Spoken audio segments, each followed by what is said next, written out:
మహిళల కోసం central bank of India ఇప్పుడు మీకు అందిస్తోంది గృహ రుణం. అతి తక్కువ వడ్డీ రేట్లకే ప్రత్యేక సెంటు గృహలక్ష్మి. పూర్తి వివరాలకు వెంటనే సంప్రదించండి 18003030.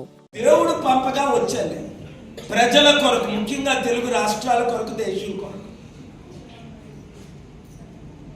కనుక ఈ హైడ్రా అన్నదే హైడ్రామా. ఇప్పుడు నేను రంగంలోకి దిగాను ఈ డ్రామాని అరికట్టడానికి. చట్టానికి విరుద్ధంగా ఎవరైనా కమిషనర్ రంగనాథన ఎవరిని విడిచిపెట్టాను. చూసారా, చంద్రబాబు నాయుడు గారు వచ్చిన తర్వాత 3 IPS సస్పెండ్ నోటీసులు వెళ్ళాయి. గుర్తించుకోండి, రాజశేఖర రెడ్డి టైంలో IAS అందరూ జైలుకు కూడా వెళ్ళారు చాలా మంది. మీ IAS, IPS, IRS, IFS I'm warning you, police officers, listen carefully. You are not above the law. When the chief minister and prime minister is not above the law, President VV Giri is not above the law. There is one KA Paul to question you. Before I had lawyers whom you bought. ఒక lawyer KCR 5 కోట్లు ఇచ్చి కొనిశాడు నా state vacate చేయడానికి. ఇప్పుడు నన్ను ఎంత కొనగలం? రేవంత్ రెడ్డి నన్ను ఎవడైనా కొనగలరా? చట్టానికి గౌరవిద్దాం. Let's respect the law, let us take things properly, let us evaluate. ఈ ఏడుస్తున్న వారిని వాళ్ళకి ఏమిస్తాం కాంపెన్సేషన్? కనీసం టైం ఇవ్వాలి కదా, 4 రోజులు, 2 నెలలు, 3 నెలలు. రాత్రి మీద ఎందుకు కొలగొట్టియాలి? మీరిచ్చిన 6 వాగ్దానాలు ఫెయిల్ అయినందుకే కదా, మీరిచ్చిన హామీలు నెరవేర్చలేనందుకే కదా, 10 నెలలు మీరు పచ్చిగా ఫెయిల్ అయినందుకే కదా. ఎవరికి తెలియదు మీ డ్రామా? చిత్తశుద్ధి ఉన్న మీడియా వారందరూ ఈ ప్రశ్నలకు స్పందించమని రేవంత్ రెడ్డిని నిలబెడతారు నెక్స్ట్ ప్రెస్ మీట్ లో. ఆ బట్టి విక్రమార్కని నిలబెట్టండి, ఈ మినిస్టర్లు నిలబెట్టండి. మీడియా మిత్రులారా, ఓనర్లారా, మీరే ఈ దేశాన్ని కాపాడాలి. ప్రజలు ప్రార్థన ద్వారా యేసు ప్రభు నన్ను పంపాడు. అయినప్పటికీ కులాలకి మతాలకి అతీతంగా లడ్డు వివాదాన్ని నేను ఆపి గ్యాగ్ ఆర్డర్ ఇమ్మని చీఫ్ జస్టిస్ని అడిగాను. ఆనరబుల్ చీఫ్ జస్టిస్, ఎందుకు? అరే, వాటికన్కి మీరు క్రైస్తవ దేశంగా ప్రకటించినప్పుడు క్యాథలిక్ 744 మందికి, లక్షల మంది ఉన్న తిరుపతిని కాపాడొద్దా? లక్షల కోట్ల ఆస్తిని. It's a fundamental right. as long as you are there with me. నన్ను అడుగడుక్కి అడ్డుకుంటున్నా నన్ను ఆపగలుగుతున్నారా? దేవుడు నాతో ఉన్నంత వరకు, ప్రజలు నాతో ఉన్నంత వరకు, మీడియా నాతో ఉన్నంత వరకు న్యాయం జరుగుతూనే ఉంటుంది. ఇప్పటి వరకు జరిగింది, ఇక ముందు జరుగుతుంది. రైతులారా, నిరుద్యోగులారా, 7569441275 కమిటీలు వేసేసేయండి. వీళ్ళందరూ ఫెయిల్ అయిపోయారు. మనం వస్తేనే, బీసీ ముఖ్యమంత్రి నేను అయితేనే రాష్ట్రాన్ని కాపాడుతాను, దేశాన్ని కాపాడుతాను. అక్కడ ఫెయిల్యూర్ అయిపోయారని లైవ్ ఇస్తున్న వాళ్ళందరినీ దేవుడు దీవించగాక. మీ పిల్లల కొరకు, మీ భవిష్యత్తు కొరకు. ఎస్, ఇల్లీగల్ కన్స్ట్రక్షన్ రాంగే. నదుల్ని, కాలువల్ని మనం కాపాడకపోతే, పార్కుల్ని, అది రాంగే.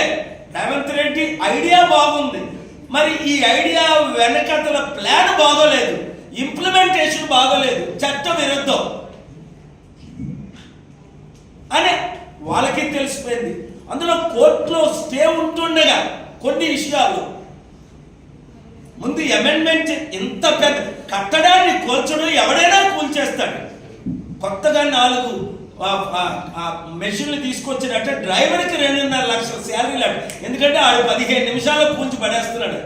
అబ్బా, ఒక కట్టినోడిని తీసుకురారా. చైనాలో 15 రోజుల్లో, కోవిడ్ టైంలో, కరోనా టైంలో బిల్డింగ్లు, హాస్పిటల్ కట్టారు. అలాంటి బుద్ధులు ఎవరికైనా ఉన్నాయో మన దేశంలో? 15 రోజుల్లో హాస్పిటల్ కట్టడం, 30 రోజుల్లో ఛార్జ్ షీట్ వేయడం, 3 నెలల్లో రేప్ చేసిన జైల్లో పెట్టడం లేదా ఉరిశిక్ష చేయడం. మంచికి తెలివితేటలు లేవులకి, వాడికి తెలివితేటలు ఉన్నాయి. ఎందుకంటే సర్ప సంతానం అన్నాడు యేసు ప్రభు. తల నుండి నెత్తురుకి పాదాల వరకు విషమే విషం. వీళ్ళు తలంపులే విషం, వీళ్ళ మాటలే విషం. వీళ్ళ ఐడియాలే విషయం. పీస్ మిషన్ ని క్యాన్సిల్ చేయాలి, అక్టోబర్ 2ని సమిట్ పెడదాం అంటే కోతిలా గెంతాడు రేవంత్ రెడ్డి. పెడదాం సార్ అని ఎలక్షన్ ముందు ఎలక్షన్ తర్వాత 4 సార్లు కలిసి. ఇప్పుడు ఎందుకు పెట్టలేదు అంటే మా మేడం పెట్టనివ్వట్లేదట. సోనియా గాంధీ మేడము పెట్టనివ్వట్లేదట అక్టోబర్ 2. మరి అది నువ్వు కౌంటర్ అయి కోర్టులో దమ్ముంటే, అదే నిజమైతే I'm raising questions legally, ethically, morally. నన్ను అడ్డుకుందామని రాజశేఖర రెడ్డి ఇలా క్వశ్చన్లు వేసినప్పుడు, ఒకటి,